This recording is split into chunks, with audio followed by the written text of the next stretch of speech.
Welcome into the Academy Sports and Outdoor Studio for the first word, everyone. Cowboys fall 23-0 on the road at Lucas Oil. Nate Newton, Everson Walls, and Brian Broaddus here to break it all down with me, guys. I know the Colts are surging kind of quietly at this point of the season, but I can't say I expected a shutout. No points from the Cowboys. That was an old-fashioned ass-kicking is what that was. You know, that was one team that came to play today, and another team didn't come to play today. It's a team that had been riding some momentum offensively. They didn't execute. We talk about that all the time on our shows. All week long we talk about what are their problems, what are things that go wrong in these games. Well, that's what happens. Execution, preparation, all these things. You know, one team came into a game ready to play a football game. The other team that was trying to win the division today didn't come, and they got their ass handed to them, and they deserved to have it to them by the way they played. Nate, how much of this with the offense that they did miss on some opportunities, and it was on those receivers and the fullback, but how much of this had to do with Zach Martin being out today? Not much. I think the offensive line played all right as a whole. I'm with Broaddus. They lost this as a whole. Offensive line had their bad times. The quarterback had his bad times. Everybody played. Had a piece of the pie here? But our defense didn't show up the way we wanted it to. Goal line situations, we opened the game with a block field goal. Like a turnover. Yeah, it's just like a turnover. Yeah, exactly. And now you get inside the 4, and all of a sudden we begging for Zeke, and they handed us back Zeke. You know what I'm saying? They stopped us. So I'm with you. I mean, I'm not going to say I'm just going to say they got their hat handed to them. Yeah. I like that. Yeah, it's the internet. You can kind of use it. This is the internet portion of our reaction show. Everson, glad to have you back with us. It's been a few weeks. Appreciate you, buddy. Oh, give a little love back there. What have you thought from today since the last time you were here? I was on one show with Nate, and he made a very funny remark. He said, defense and running game travels. I believe that as well, but also so does penalties and lack of youth. Right. Youth itself, because the lack of focus that they had this entire game was really something that was just prevalent.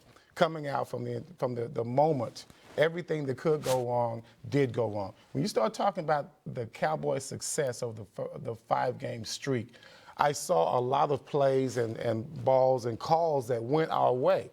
But one thing that was prevalent, we were able to overcome those, but one thing that was prevalent was the fact that we always had untimely penalties. You cannot keep overcoming that. Fine if you're on the road or if you're at home. You seem to have that optimism. You seem to have that anticipation. Mentally, you're focused. But when you're on the road, it is different. Everybody talk about X's and O's in football. It's about a mentality in football. And mentally, the Cowboys were never there throughout from the kickoff on. Yeah, he's absolutely right, though. I mean, Jason Garrett likes to talk about the home, road, the moon, the parking lot, wherever. It didn't matter. Wherever they played this game today, they were going to lose this football game. They never really stopped the Colts. Defensively, what's the one thing that they pride themselves on? Being able to play the run, being able to handle the pass.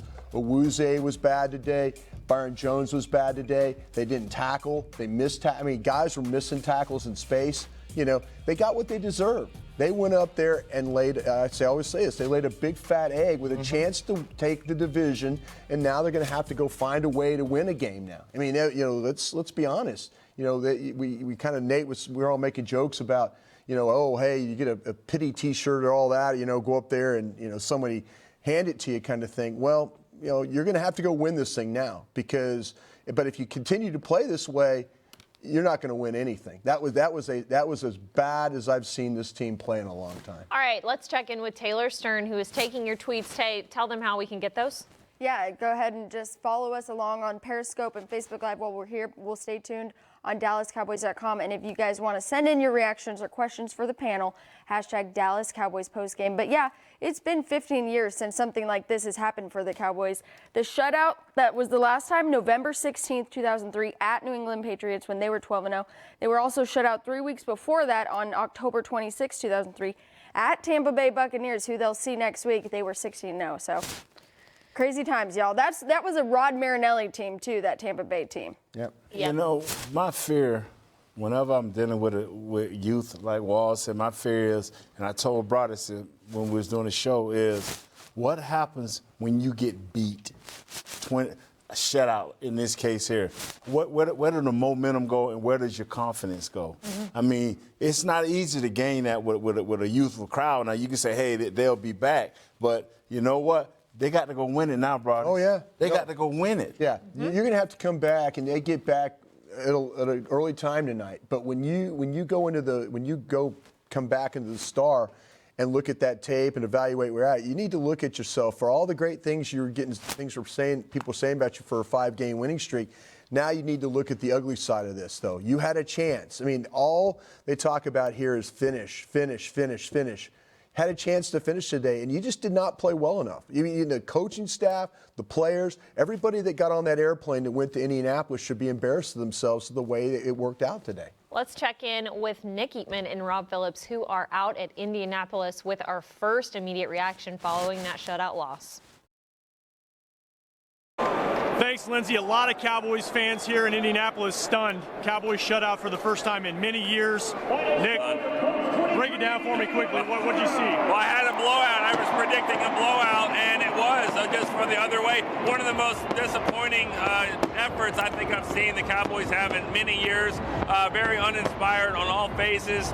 You know, I think you could tell they were spending a lot of time talking about playoffs and hot boys and hats and hard hats and all that, and they forgot that, you know, the Colts are pretty good and they got their ass kicked.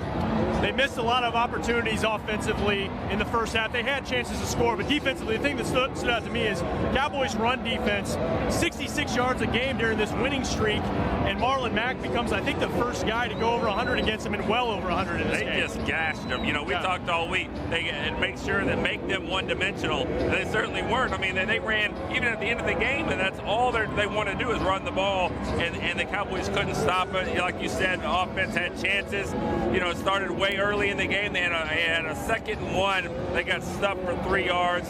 That led to a field goal. They just, from there, dropping touchdowns. One of the worst games I've seen them play in a long time. This might be a playoff team. It won't be this week. They might make it to the playoffs, but that wasn't a playoff team that we saw. Cowboys heading home. Going to have to regroup after this one. Back to Lindsay and the crew. They're going to have to wash those sleeves now. The sleeves magic, unfortunately, is over. But thanks to Dave Hellman, we got to see this. This is pretty cool. On his way into the tunnel, Zeke saw this little guy with a sign saying it was his first Cowboys game. Sat down, took off his cleats, signed them, and gave them to the kids. So, guys, like, Zeke is still Zeke. He's still awesome, but the sleeves must go away now. Well, let's talk about Zeke. I mean, he was obviously taking a beating out there. But I think he can't do it by himself, and nobody else was executing when they needed to be. I tell you what, man, Zeke is a bulldog. He was running hard. He was making plays. He was the only outlet in the first half that was getting open for his quarterback. So I'm happy for Zeke. Great thing you did with the kid, but man, we needed this win today. Yeah. I mean, you needed this win bad, and all week long I preached, you know, get your mind right, because 2 weeks ago, you were in desperation mode. Right. Now you met a team that was as desperate as you were a few weeks ago. And now, Wall said it off air, you met a subtle whooping that you didn't see coming. Yeah. Well, you know, the thing I liked about Zeke is the fact that during this 5-game streak, he was the guy. He was the one that we leaned on. You guys were calling for it. Every studio around the country was calling for it. You know that Zeke is our first option, whether it's for the run or whether it's for the pass. It doesn't matter. He's our dump guy. And when you dump it down to him, you're going to get better results than you're mostly going to get from a guy in the slot. So I do like that about him. He's going to take his beatings, but this is what he wanted. This is what he called for. This is what he wants. He wants to be fed all the time. So, yes, there are going to be some games where he can't do it by himself, but I'm proud of his effort, and that's something that you can take home with you. Guys, everyone on this table has played football, and you obviously know you can't win every game. They won 5 in a row, but the way that they lost today, the way they came out flat, a lot of people covering this team have said this is one of the flattest they've seen this team in many years. How do you go from being on a momentum tear to just looking so out of it? Well, it just showed you what happens when the defense doesn't play well. Okay. You know, that's where this team has been carried the whole entire year. We've seen offensive problems. You know, we've seen problems with the quarterback. We've seen problems with protection. You know, Ezekiel Elliott, he runs when he can, and he comes off the field, and you try and get him the ball and make things work that way. But you saw what happened, though, when they struggle with execution, when they struggle with play calling, when they struggle with blocking, running, catching, all those things, that's what happens. It's just today, the defense was right along with them on this one. And, when the defense plays poorly, and we talked about this going into the game. Indianapolis was going to test their patience. Where we didn't think that Indianapolis was going to be able to do is run the football. And they did that very, very well. There was no pressure up front, though. And, the only thing that really stopped Indianapolis' game was penalties. That was the only thing. The Dallas Cowboys did not defensively stop the Indianapolis Colts today, and that's what happened. I'm sorry, brother. I'm so sorry. No problem. If you go back and you look at the 4 times that they have lost games in big and ugly fashion is when my man Andrew Luck had to throw 50 times or more. He lost all of those games. We needed for them to be very unbalanced. We needed to stop the run and force him to win that game. We did not do that. All they need is 25 runs to keep this thing even and balanced. And this quarterback, don't ever forget, is a top 5 quarterback in Andrew Luck. He has the ability to make it happen. All right, playoff picture. As of now, I know you don't want to hear me say that, but Taylor, where do we stand with Washington just winning at the end of their game? Yeah, at home in D.C., here to give us the facts again. Well, somebody asked him, what's the scenario to clinch besides beating Tampa Bay? And he said, same as it was before. Win one of the 2 remaining games or have Washington and Philly lose any of their remaining games. Now, Washington won today against the Jacksonville Jaguars, so you'll just have to keep waiting. Cowboys, they do control their own destiny, I guess, but if Philadelphia loses tonight, that's big help. Yeah, but that you still going to have to find a way for Washington to lose one time, or you're going to have to win next week. And the thing I would hope that the Cowboys come out and be focused. I mean, they won 5 straight games for a reason. Defensively, they played very well. Offensively, the Amari Cooper trade, we talk about what a difference that has made.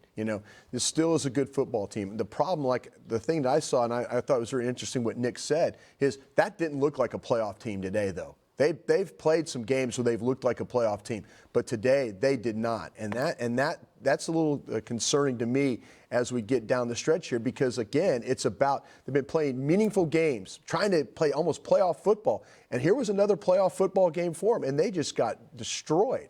So that in myself, my back of my mind, I'm saying, okay, you want to be streaking at the end. You don't want to be having questions going into the playoffs. Is the recipe to kind of take over the Cowboys defense like today, to be extremely fast-paced, high tempo? That seems to be what the Colts did. No, what you do is just block their front. That's what happened today. You look at what the human log and all those guys, you look at what happened to them. And man, Quentin Nelson, those guys, there's a reason why. You watch the draft show, we'll tell you all about what Quentin Nelson was. He was up on linebackers. Jalen Smith, those guys, they were having to deal with a lot of blue shirts on those bodies, and it worked out that way. The Colts were far more physical up front than the Cowboys were with the front 7. Give the Colts a lot of credit for the way that they were able to control the line of scrimmage. First half, it didn't look that way. Second half, they did what they had to do to win that game. I have to say this. I talked about it on one of the shows last week. The same thing, make you laugh, make you cry. Cowboys are very good at speed. That's what they're known for. So if you're going to counter that, you're going to power these guys. It's like the Redskins used to do back in the 80s with the Hogs. You're going to get man-on-man, do the zone blocking, and that can be a problem for any team that has a lot of speed to work with. Now you've got to work with power. You may not give it up all the time, but you're not as good at working with somebody who's coming straight at you as opposed to someone who's trying to hit you in the softness in the gaps. All right, let's check in now with head coach Jason Garrett, who is at the podium at Lucas Oil. Yeah, it wasn't good enough in any phase of our football team, obviously. Give them credit, well-coached team. They played a good football game. We didn't play well enough in any phase of our team. I think it started at the outset of the ball game, did a good job on the first drive, driving it down the field, got into field goal range, and then they blocked the kick. Didn't respond well enough on defense. They were able to cash that one in. We drove the ball well in the early part of this game. I think we had a couple 15-play drives, an 8-play drive. We're up and down the field, but we have the block field goal on the one. We go for it on 4th down, and the next one we don't cash in on it. And I think we had a holding penalty that got us behind the sticks on the 3rd one. So, each of those, when you come away with it with no points, that certainly hurts you. They were able to run the football much too easily throughout the game. Obviously, their quarterback and their playmakers at receiver are are threats for you, you can't give them the other part of it. You can't allow them to run the ball the way they want to run it. You want to make them one-dimensional, and unfortunately we're not able to do that in the game. And then they were able to make plays in the passing game to keep the drives alive and cash in on their drives. So ultimately it wasn't a good game for us in any phase of our team. Made too many mistakes and just didn't do what we needed to do to win. What do you think the breakdown was on the field goal? We'll have to look at the tape. I know you're focused on this game, but your offensive struggles, an extension of some of what you've been dealing with lately. Again, the red zone you got in there. Can you talk about that sequence, the 3rd and 1, the drop pass by the fullback, and then going for it on 4th and 1 down there in that sequence? Yeah, you just said it. We had an opportunity to score a touchdown there, and unfortunately we weren't able to convert on the 3rd down play, and then we felt good about going for it on 4th down, and they did a better job than we did. They won the line of scrimmage, had our back in the backfield, and didn't come away with points on that particular drive. So those are big, particularly when you drive the ball the way we drove it, and you use up so much time. You know, those long drives, you got to cash in on them. You start to limit your own opportunities in the ball game. So that was a big sequence. Certainly the first drive was a big sequence, but there was a lot of football after that. We didn't play well enough in any phase of our team. When you went for it on 4th, that was more about the play call you liked on that, not the block kick on that previous drive. When you went for it on 4th down. Yeah, we just felt good about giving ourselves a chance to go score a touchdown. You feel this was an uncharacteristic performance by your defense today? Just some missed tackles that usually weren't there and those things? Well, the biggest thing I think we've done on a consistent basis throughout the year is we've stopped the run. Very few teams have been able to run the ball consistently against us, and they were able to do that throughout the game today. And give them credit. They did a good job with their offensive linemen up front. Their runners ran well, but we didn't play well enough. We didn't win the line of scrimmage. We weren't active enough at the second level, and we didn't tackle well enough. And again, when you're doing that and you're giving their quarterback that luxury of we're running the ball consistently, all of a sudden his game opens up, and he's able to get the playmakers involved. So I thought that was the biggest issue. Again, they were able to sustain their drives and cash in on their drives. Frustration because you're not finishing drives, especially in a game like this where you won the division. Yeah, again, you want to cash in on your opportunities, and we drove the ball well in the early part of this game, and we weren't able to do that for different reasons. So that's certainly an area we have to get better in. This goes into next week now. You won't win the division today, regardless of what happens the rest of the night. Can you just talk about that and your place in the division going into these final 2 games? Yeah, we just have to focus on ourselves and focus on playing better football. And the first thing we'll do is clean up this game. And there'll be some good stuff that's in here, but there'll be plenty of stuff that we have to clean up in all 3 phases of our team, and we have to make sure we do that. That's the first order of business, and then we'll get back to work on Tuesday with our players and start our preparation for Tampa. What compromise were you doing? On the offensive line, yeah, Xavier went out early on in the ball game, so it looks like we think he's going to be okay. He had an eye injury, so Adam Redmond had to go in there and play. And across the board, we didn't block well enough. We weren't able to sustain the run game like we wanted to. I don't know that we protected well enough. There were too many holding penalties in the game. That got us behind the chains too often. You're having some successful drives. You're converting some 3rd downs. You're converting some 4th downs, and it seemed like every one of them was coming back. So that's on us. We have to do a better job in that area. All right, guys, we will continue breaking it all down on DallasCowboys.com. Cowboys fall 23-0, and catch these guys all week long on DallasCowboys.com as you get ready for the Bucs. We'll see you guys on the website.